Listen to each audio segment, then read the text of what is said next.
Hello and a very warm welcome to Political Economy with Shweta Punj. Well, we are staying with the theme of geopolitics this week as well. Last week, we discussed how India has navigated its relationship with Israel and Iran and ramifications of the escalating tensions in the Middle East on India. This week, we're taking up the US elections. Well, US goes to polls on November 5th. We are in the final stretch of what has emerged to be a very polarizing campaign. The US elections are being watched across the world for their implications on global trade, diplomacy, and economic policy.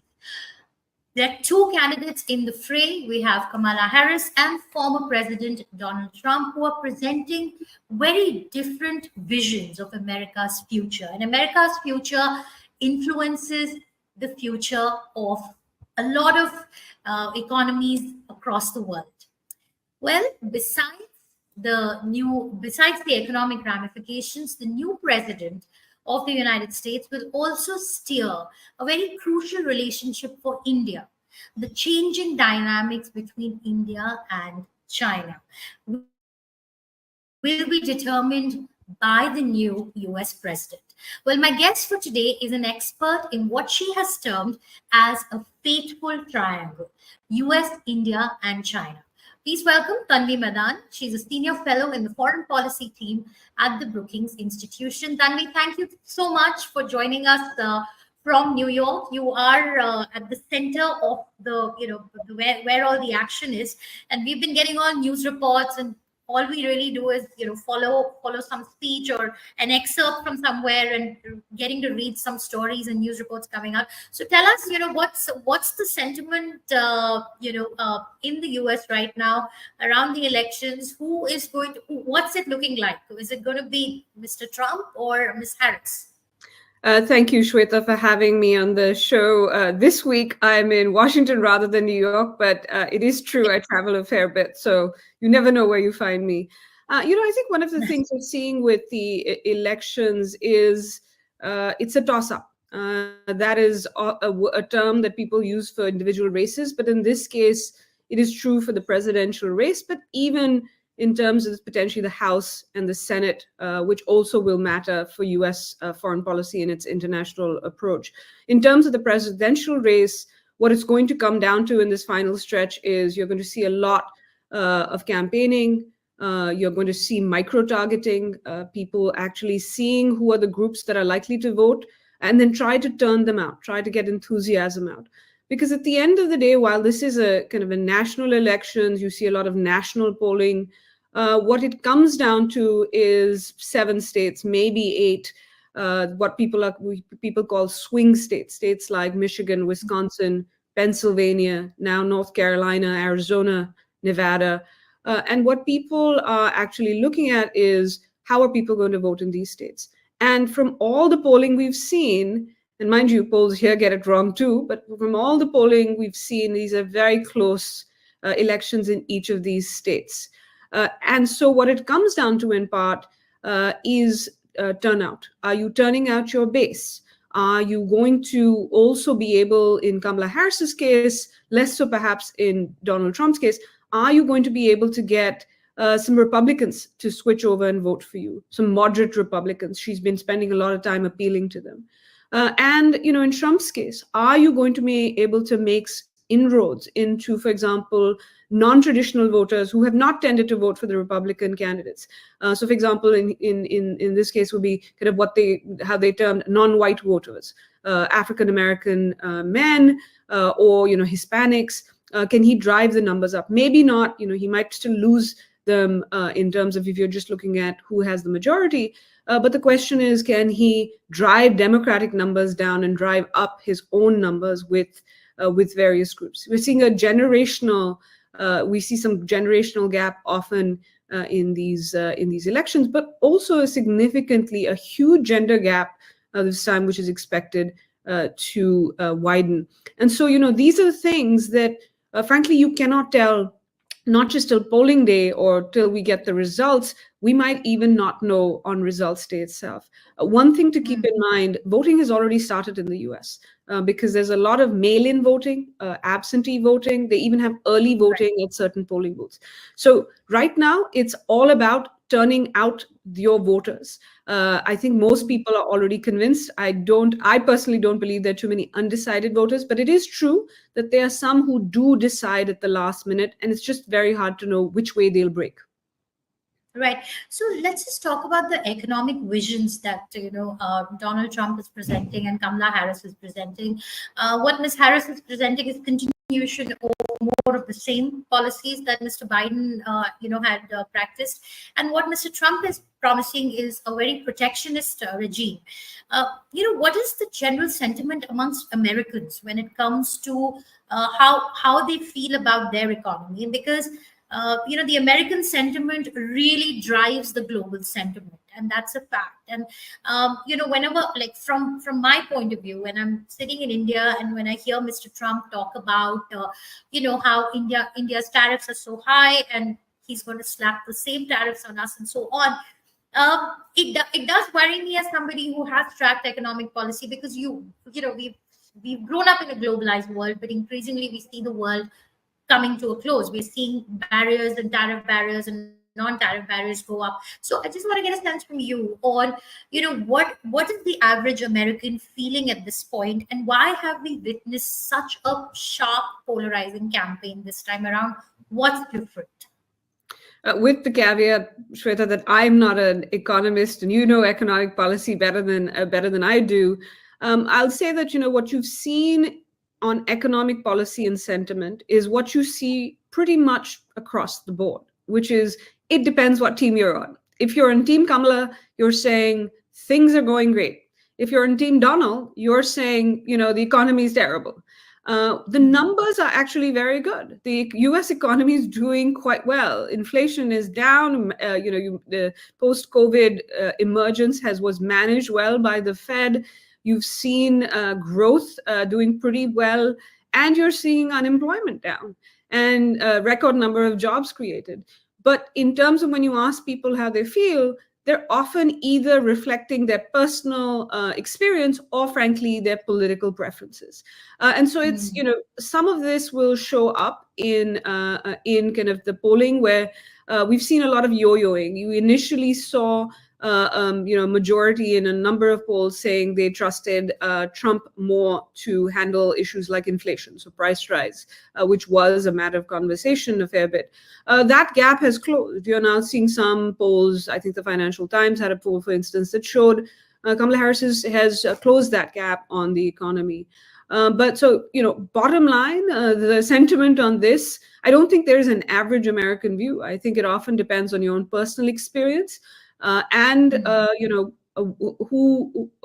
what the partisan nature of your own politics is. Right. Okay, let's talk about China, Tanvi. Again, if we leave the economics aside, it's so India and the US have come increasingly close in the last few years.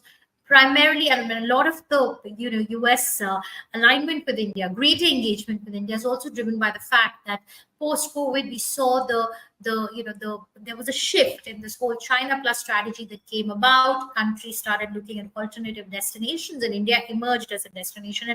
And the United States has aligned with India on this.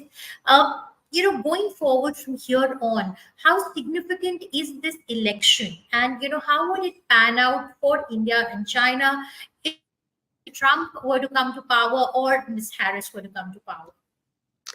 I think it's a great question, because I think there will be, to some extent, a difference. And you've heard people say more broadly that at the end of the day, relative to, say, perhaps America's European allies, India is less concerned or less, will be affected less significantly, because it doesn't expect things like a security commitment even against China from the US.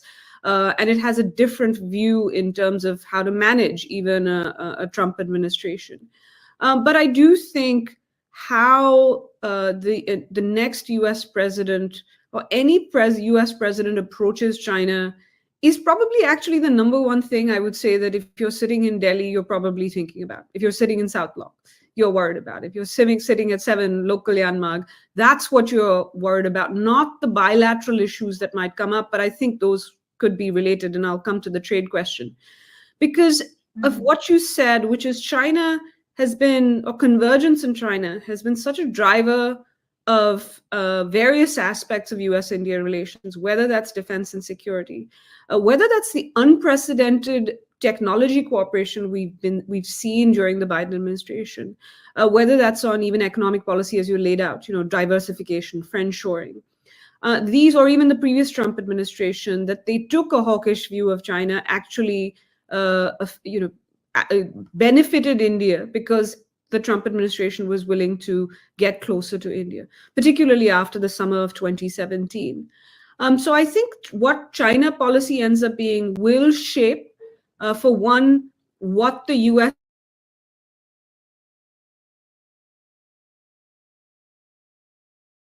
is willing and able to do in China. Has been true the last 20 years. It was true even in the 50s and 60s. When the US and India have convergence in China, they also tend to manage differences better because it incentivizes them. That convergence incentivizes both sides to manage those differences better. So it is crucial for US-India relations, what the US-China relationship will look like. It will also matter for India-China relations because we have seen that when China thinks it can manage a US president or that their wishes will be accommodated, they sometimes then press other countries, particularly countries that are not allies. So when they think they can, push India, because the US is not going to do very much, or the US is not taking a hawkish position, then perhaps you'll see a little bit more pressure. Having said that, and what you are actually maybe seeing right now, while there's uncertainty in China about what the next US president might do, you're actually seeing China talking much more softly than usual, than it has done in the past. You're not seeing wolf warrior China against India. You're actually seeing whether it's the relatively new Chinese ambassador, whether it is even from the pulpit in Beijing, you're seeing an effort on the part of China and India to see if they can manage to stabilize relations, reach some sort of resolution of the border crisis, some of the additional disengagement. And it is probably the case that Chinese concerns about a potential next president are shaping how they are looking at even this negotiations process with India. So it does matter. Now, just very briefly, I know I gave you a pretty long answer, but just to set the context, it will matter who is the next president, because while there's broad bipartisan consensus in the US about a competitive view of China, and you see this particularly in the US Congress, but you've also seen in a very polarized atmosphere where President Biden has signed things that have signed legislation that has originated with Republicans, whether that's on outbound investment screening or even limits, or whether that is on more export controls. Both sides have agreed on this. The X factor in this is former President Trump, potentially if there's another President Trump. That is the X factor. If you remember when he first came to office in January 2017, there was a Mar-a-Lago summit just after. He actually wanted to do business with China, and with Xi Jinping in particular. Again, during the campaign, we've heard him say, I want to do business with Xi Jinping. I can do business with him. I can reach a deal with him. If Xi Jinping takes advantage of that and, say, offers Trump some of the things that they didn't end up giving, whether that's on trade, whether that's on North Korea, whether that's something more personal, if you don't see Xi do that, then I think you'll see Trump continue to be competitive. Having said that, if Xi does find a way to make some concessions to the US in a way that pleases a potential President Trump, you might actually see a President Trump, despite the fact that he might be surrounded by hawks in his cabinet, that he will actually determine and have a more accommodative view of China. So I do think it matters. I expect with a President Harris more continuity than change. We might see some changes in terms of the broader, where emphasis is, But I think if you look at the general view, you will see that continue. And I think a lot of the people around a potential President Trump will also be hawks. I just think in his case, what he thinks will matter much more. Just one That, final point on this. mhm. It's related to the previous question about trade. What you're seeing, what you will see in terms of the diversification policy is, even if you see a Trump administration take a more hawkish view of China, as it did the last time around, or at least most of the last time around, you will see a different balance between that diversification strategy, that de-risking strategy. What we've seen is countries, including India, try different elements. Their diversification de-risking strategies involve three things: either reshoring, you bring back manufacturing home, or Yeah. nearshoring, you bring it back close to home in the US, Mexico, Canada, or friendshoring. For example, Apple manufacture company like Apple manufacturing, taking some of its supply chain to India. I think in a Trump administration, you'll see a different balance. I think you will see a balance where there'll be more emphasis on reshoring, then a little bit more nearshoring, and then less friendshoring than you see today. So I think the emphasis will be bring back manufacturing to the US, as we saw the last time around. And the other place that I think, if he does hit, he's not just going to hit potentially, and he's been very clear about this, China with tariffs. But as you said, India is on that list too, because India has a surplus with the US. Yeah. Yeah. Very thanks, Tanvi, for a very insightful explanation of how this could possibly pan out.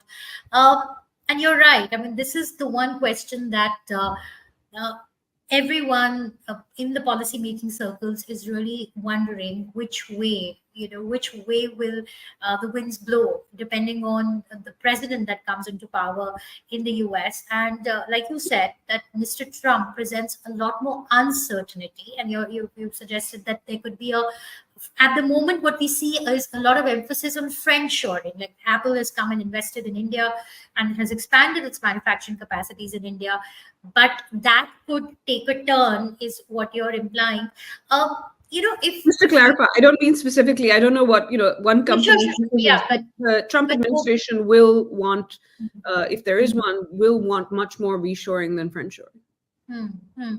So, if what would you suggest? Should India really? I mean, what are the options for India? Because if you look at India's relationship with China, in the last few years, we've even as our imports from China have gone up substantially, but the rhetoric between the two countries has also gone up substantially. We've come out very strongly against China, whether it's Chinese investments into the country, or it is uh, uh, tracking down Chinese companies, or tracking down companies with investments from China, and cutting off all funding and all of that. How do you see that panning out? Do you see that action intensifying? Or, in your view, do you think India will also take a more pragmatic view, when it comes to when it comes to its engagement with China? I think it depends on what happens in the broader relationship, and particularly on the geopolitical, or even the kind of very specifically on the border side. Because I think one thing that has become clear in the mindset of many Indian senior policymakers is that you cannot look at economics and security separately anymore in this day and age. You can't, economics, security, and technology are interconnected. And so that, I don't think, is going anywhere. I think that whatever happens in terms of, India, China trying to set a floor, or kind of at least prevent escalation, perhaps reach some sort of new agreement, I don't think there's any pressing rewind on this idea that these issues are linked. But what I do think, and all of us have seen the debate play out actually very publicly in India on the economics, amongst even the economic side, where whether it was the chief economic advisor's economic survey, or then on the opposite side, you've seen the commerce minister talk about that, there are lobbies asking for easing of restrictions when there shouldn't be. So there's clearly a debate even within the government. This is not unusual. It happens in different governments, European, American, where you sit is where you stand. And so, if you're looking for revenue, you're saying, I don't mind different, and you're looking to do business and you want to ease your imports, you're looking at it from that lens. And that I include in terms of some of the, business groups that have asked for it. But on the other side, there are advocates who actually who are either looking at this through a security economic lens, or they're looking at it from their own business point of view, or the fact that they don't want to see the dumping of Chinese goods again.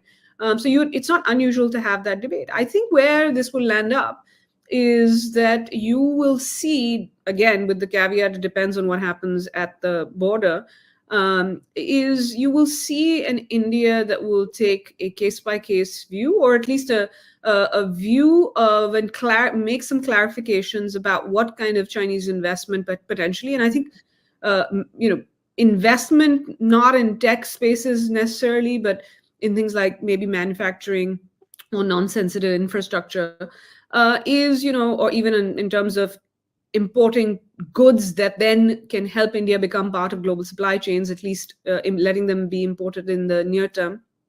I think you'll see a kind of, depending on whether an economic initiative proposed by a Chinese company or the Chinese government, is it in a sensitive area or not. So I think you will see some clarification.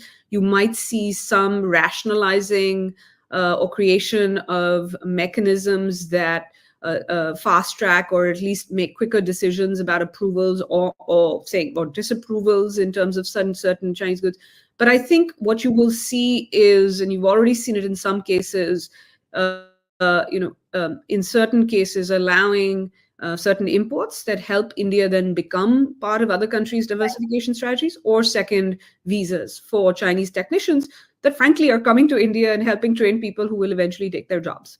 And so I do think that you're already seeing some level of pragmatism in the Indian government on this. I think if there is an agreement on the border side, you might see a little more in terms of, flights restarting or more kind of visas. But I think what is needed is more clarity and actually identification, which might already be happening internally that we just don't see externally, is clarifying what sectors are acceptable, what kinds of investments, and which sectors, for example, you're going to be more ease up on visas, and where frankly you don't want to necessarily see China go back to dumping goods in India in a way that it was.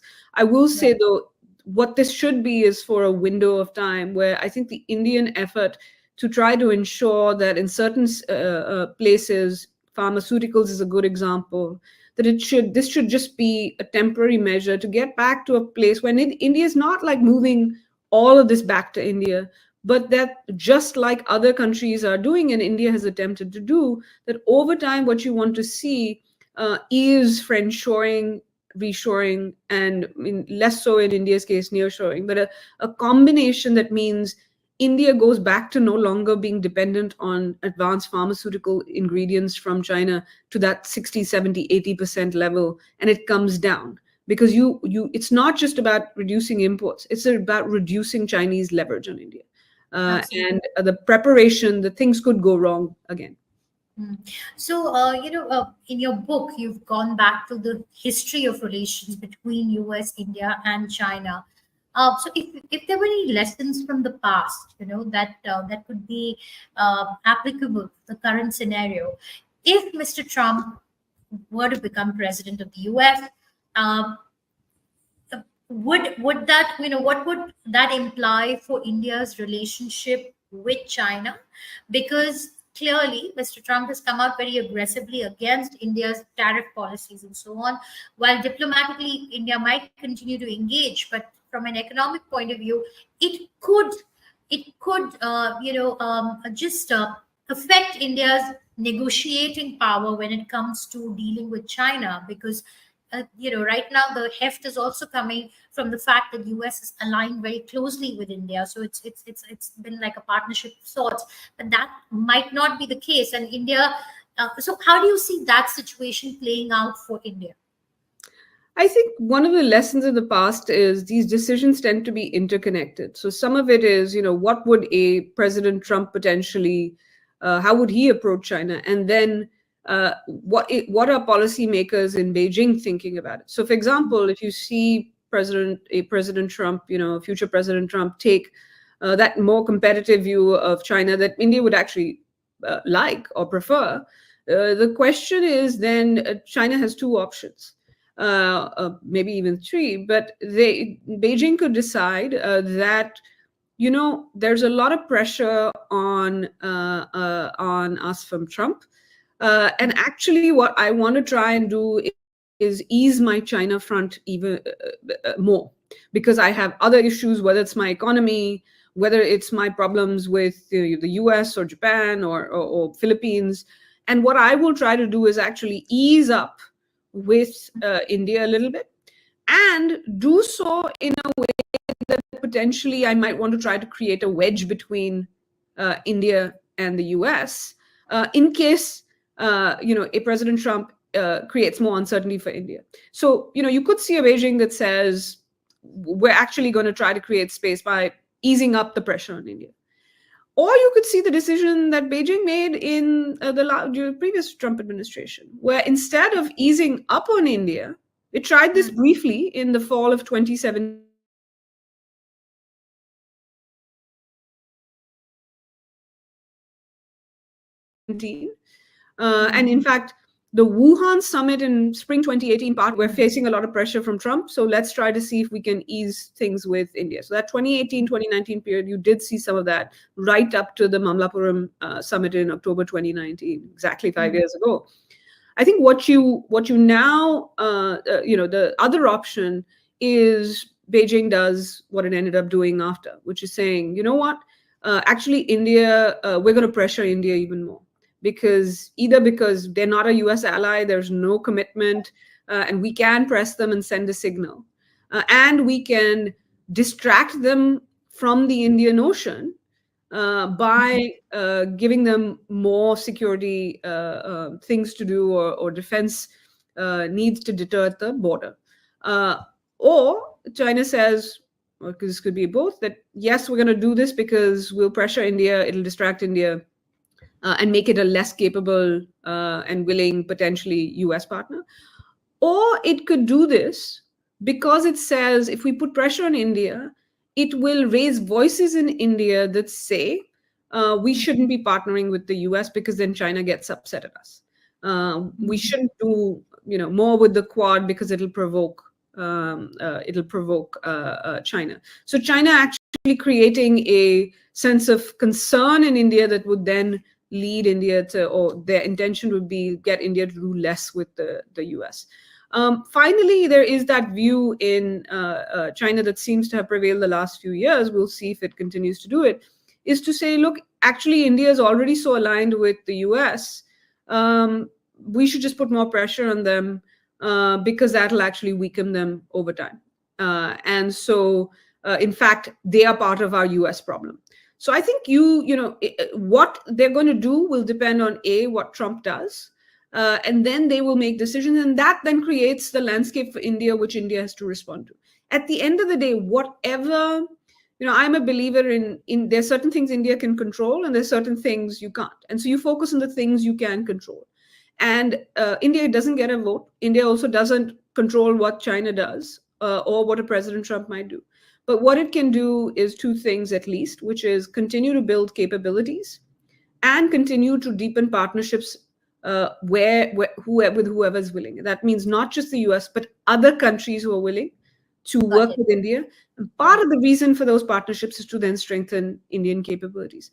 Because a strong India is more attractive as an economic partner, as a security partner, even to a Trump administration that might want to go it alone in some ways. And it also signals China in terms of deterrence in a way that, you're not dependent then necessarily on other countries. So strengthening capabilities and partnerships is something worth doing regardless. And then I think what you're also seeing is India actually seeing right now, before the election, what is possible in terms of stabilizing that relationship with China. So what are the options for India right now, Tanvi? Because, India has grown its soft power across the world. We've seen Prime Minister Modi visit countries that had not been visited before.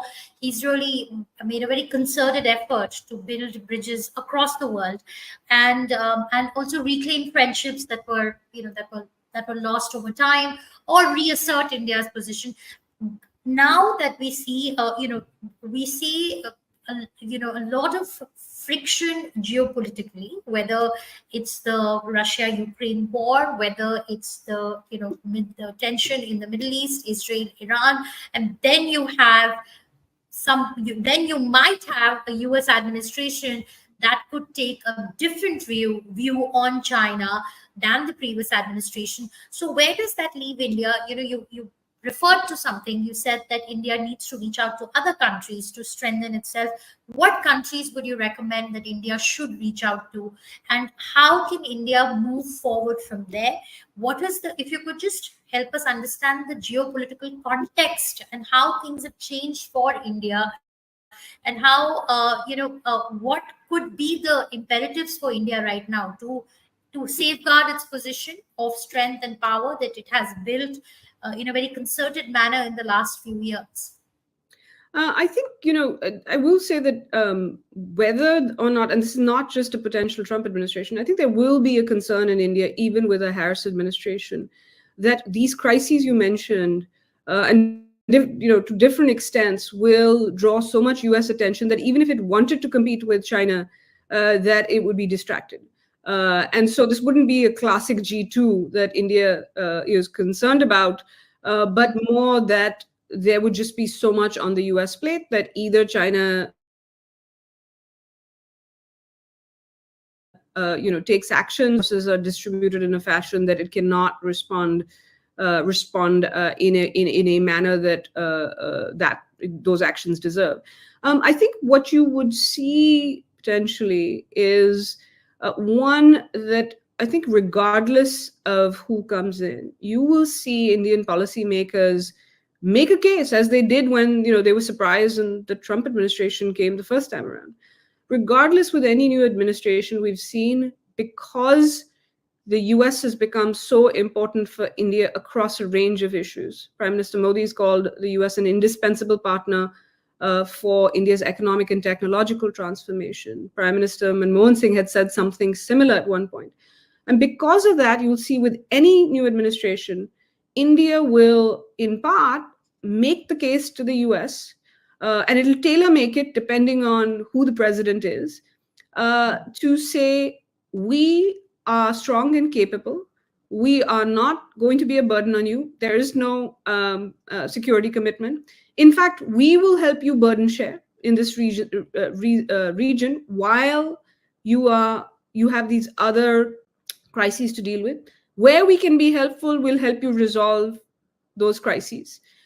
We have relationships with the global South, which is the new battlefield. We can we have a market. So India will essentially make the case to a new administration, figuring out, okay, what are their priorities? And then you say, okay, here's how India can speak to them. So I think one thing India will do is make that case and then see how there's response. And one of the things India will do is say that you can't depend on a certain kind of China policy. So this would be a broader case that India would make. It wouldn't just be about China. It would be about the economic side, technology and talent, and other ways. And as I said, in international organizations and vis-a-vis the Middle East, the global South, these relationships that India has built. I think the second aspect, which I think has already happened for different reasons, but I do think you saw an acceleration in the Trump administration of India deepening ties with other partners. So you asked to name a few. I think European Union as the European Union, but then also member states within, particularly, larger countries like France and Germany. But as you alluded to, India is also rediscovering ties with other countries that had been, not either India had strong ties with them during the Cold War, or things had gone awry for different reasons. You've seen a lot of time on Italy, Greece, countries like Poland, even Ukraine, for instance, And then you're seeing, and the UK, then of course, because now it's out. So, Britain as well. I think so you're seeing Europe, you're also seeing Japan, Australia. I think you'll see more with Korea. I think there should be more with Korea, not just will be. And India also kind of doing more with Southeast Asian countries, including on the defense and security side, and including with countries like Philippines that India did not traditionally have a very strong relationship. And why I mention ASEAN is there's a tendency to see them as small countries, but defense and security, they could be some Philippines, Vietnam, Singapore are close Indian partners, but they're also, as ASEAN, a major economic actor. So I think you'll see more there. Middle East, I think you've seen India also now see the Middle East and the Middle East see India is more than just a market for oil, or in India's case, a source of oil. A broader relationships as countries like the UAE, like Saudi, are trying to think about alternatives to oil revenue. India is an attractive place for them. You're also seeing defense and security collaboration. And I think finally, you will see this is one of the reasons India continues to maintain a relationship with Russia. I don't think I think anybody who expects otherwise, including in the West, does not understand the history and the reasons for the relationship. But unless you see unless you see Russia coming out and taking China's side, if there's another crisis, I think what you'll see is India continue to invest in the Russia relationship, in part for kind of balance and diversification. So I think India has always followed a diversification strategy, and I think it will continue to do so in part. And I think this will especially be the case if there's another Trump administration. And mind you, if there's another Trump administration, those countries will also be more interested in India, because they'll be looking for hedging strategies as well. So I think that you're going to see. And then finally, as I said, there is no substitute for building your own capabilities. Soft power is nice to have. Hard power is a must-have, because it also shapes that soft power. It shapes perceptions. It gives you, and that means coming down to, yes, military power. But as you know, the base of that is having a strong economy. And I think that might require certain decisions that might be politically tough, but might be necessary to take advantage of this window of opportunity that there is for India right now, but will not stay open forever. Fair enough. All right. Thanks so much for that, Tanvi. I think you really spelled it out in the most candid form, that everything ultimately comes down to growth, and ultimately depends on the strength of the economy. Whether it's the United States or any other country, they would be interested in India if India shows promise. And I think that's what it boils down to. Thank you so much. I was tempted to ask you about who are you planning to vote for, but I will not do that because it's a very personal choice, and I don't want to talk about it. But yeah, exciting times for you over there in Washington, and I started the show by saying that everyone's watching this election, and there is something about US elections. We think Indian elections is a big festival, but I think American elections really take it to another level. So we'll of course be tracking this, and we do hope to get you back on the show after we know who the president of the United States is going to be. Thank you so much. Thank you so much, Shweta. And once the elections are over here, then there'll be elections over there, at least state elections. Great thing about democracies is if you're a political analyst, there's always something to talk about. Thanks again, Shweta. And thank you to your team as well. Yes, thank you. And a big thank you to all our viewers for tuning in, or if you're listening to us, do send us your thoughts and feedback on moneycontrol.com. Thanks so much. And thanks, Tanvi. See you soon. Bye.